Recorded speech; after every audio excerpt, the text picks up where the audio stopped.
Hello everyone.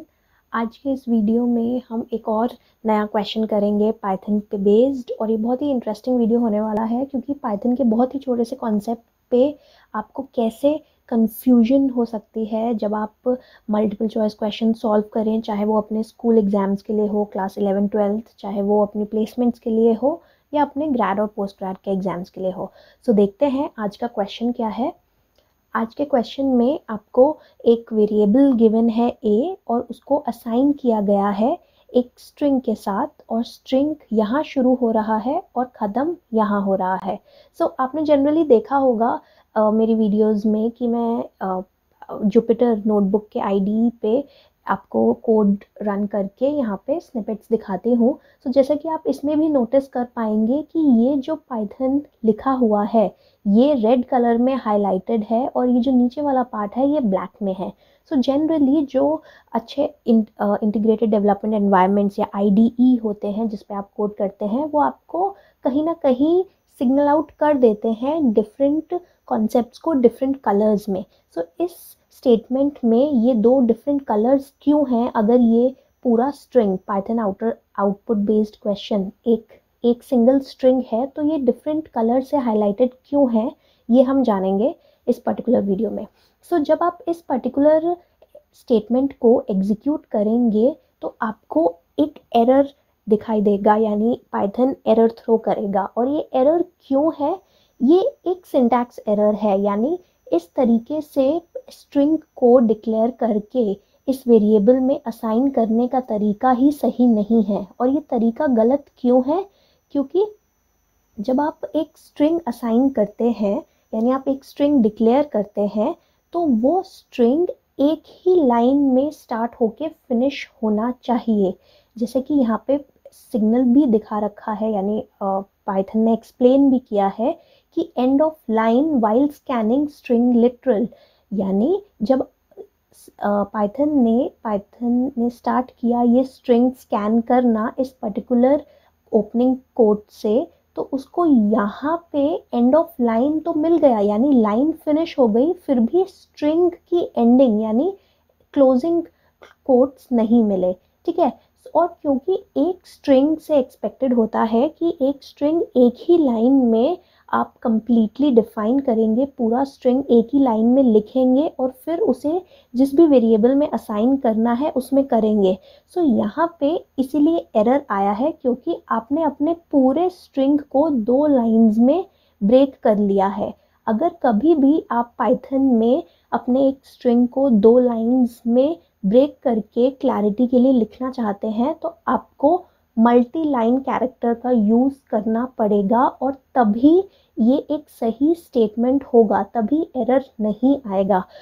जैसे कि second वाले पार्ट में मैंने यहाँ पे लिख के दिखाया है आपको, this is the multi line comment character, यानी ये जो स्लैश कैरेक्टर है ये पाइथन को बताता है कि इस पर्टिकुलर स्ट्रिंग का अभी पार्ट नेक्स्ट लाइन में बाकी है, और नेक्स्ट लाइन में जो पार्ट लिखा हुआ है वो इसी स्ट्रिंग का आगे का पार्ट है। इससे एक सिंगल स्ट्रिंग की तरह कंसिडर करो। अगर आपने ये स्लैश कैरेक्टर नहीं लिखा है और डायरेक्टली नेक्स्ट लाइन में स्ट्रिंग कंटिन्यू कर दिया है तो एरर आता है, बिकॉज पाइथन एक्सपेक्ट्स कि एक सिंगल लाइन में ही स्ट्रिंग लिख के दोनों कोड्स के बीच में एंड हो जाए, राइट।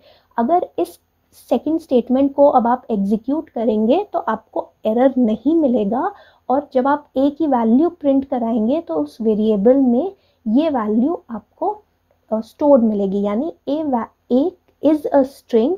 ए एक स्ट्रिंग है जिसमें वैल्यू है पाइथन आउटपुट बेस्ड क्वेश्चन, और आप देख सकते हैं जो एक्चुअल ए में वैल्यू है, स्ट्रिंग वैल्यू,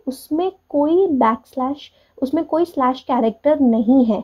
ये सिर्फ पाइथन को इंडिकेट करने के लिए यूज़ किया जाता है।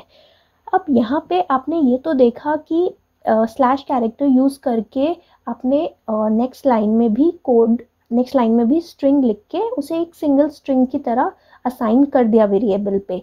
लेकिन यहाँ पे एक बहुत छोटी सी चीज़ और नोटिस आपको करनी चाहिए कि जब आप नेक्स्ट लाइन में स्ट्रिंग स्टार्ट कर रहे हैं, अगर आप उसमें स्पेसेस देते हैं या टैब देते हैं, जैसे मैंने यहाँ पे क्लैरिटी के लिए इस पर्टिकुलर इंडेंटेशन लेवल पे ही यहाँ पे remaining part of the string को लिखा है।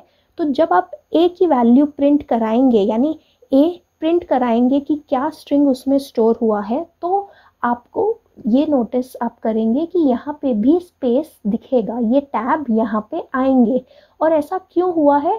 क्योंकि नेक्स्ट लाइन से ही जब आपने यहाँ पे स्लैश कैरेक्टर से पाइथन को बताया कि नेक्स्ट लाइन में रिमेनिंग स्ट्रिंग है, तो Python starting of the next line से ही देखना शुरू कर देगा और ये पूरा पार्ट एक रिमेनिंग स्ट्रिंग की तरह कंसिडर किया जाएगा। ठीक है, सो आउटपुट बेस्ड क्वेश्चन में ये छोटी छोटी टाइपिंग की डिफरेंसेस बहुत इंपॉर्टेंट हो जाते हैं और इसीलिए आपको बहुत ध्यान से आउटपुट देना होता है। जनरली कंपनी बेस्ड क्वेश्चंस में, प्लेसमेंट्स में, या इवन आपके 11-12 के एग्जाम्स में जो एक एक नंबर के या शॉर्ट आउटपुट बेस्ड क्वेश्चन या मल्टीपल चॉइस क्वेश्चंस आते हैं, उसमें ऐसे कॉन्सेप्ट्स का ध्यान रखना और क्वेश्चन को चाहे वो जितना भी छोटा हो लेकिन हर पार्ट को ध्यान से देखना। स्पेसिफिकली पाइथन में इंडेंटेशन का बहुत इम्पोर्टेंस होती है, तो उसे ध्यान से देखना बहुत ज़रूरी हो जाता है। ठीक है, सो फर्स्ट पार्ट में हमने सीखा कि एक स्ट्रिंग को अगर आपको डिक्लेयर करना है तो आपको स्टार्टिंग कोट, एंडिंग कोट एक सिंगल लाइन में ही पुट करके पूरा स्ट्रिंग लिखना पड़ेगा। अगर आप चाहते हैं कि आप एक सिंगल स्ट्रिंग को डिफरेंट लाइंस में लिखें और क्लैरिटी ज़्यादा हो कोडिंग के टाइम पे, तो आपको मल्टीलाइन कैरेक्टर यूज़ करना पड़ेगा, जो कि ये स्लैश कैरेक्टर होता है। और अगर आप चाहते हैं कि स्पेसिंग वगैरह जब आप स्ट्रिंग लिख रहे हो मल्टीलाइन कैरेक्टर के साथ, तो स्पेसिंग इंक्लूड हो, तो आप नेक्स्ट लाइन में जहाँ भी आपको अप्रोप्रिएट स्पेसिंग चाहिए वो ऐड कर सकते हैं। ठीक है, आई होप आपने कुछ नया सीखा होगा इस वीडियो के साथ। आप खुद एग्जीक्यूट कीजिए प्रोग्राम्स। कोई भी क्वेश्चन में आपको कोई भी प्रॉब्लम आए तो प्लीज़ हमें बताइए। कोई स्पेसिफिक डाउट है किसी क्वेश्चन को लेके, हमें आप वो भी सेंड कर सकते हैं, मेंशन कर सकते हैं कमेंट सेक्शन में।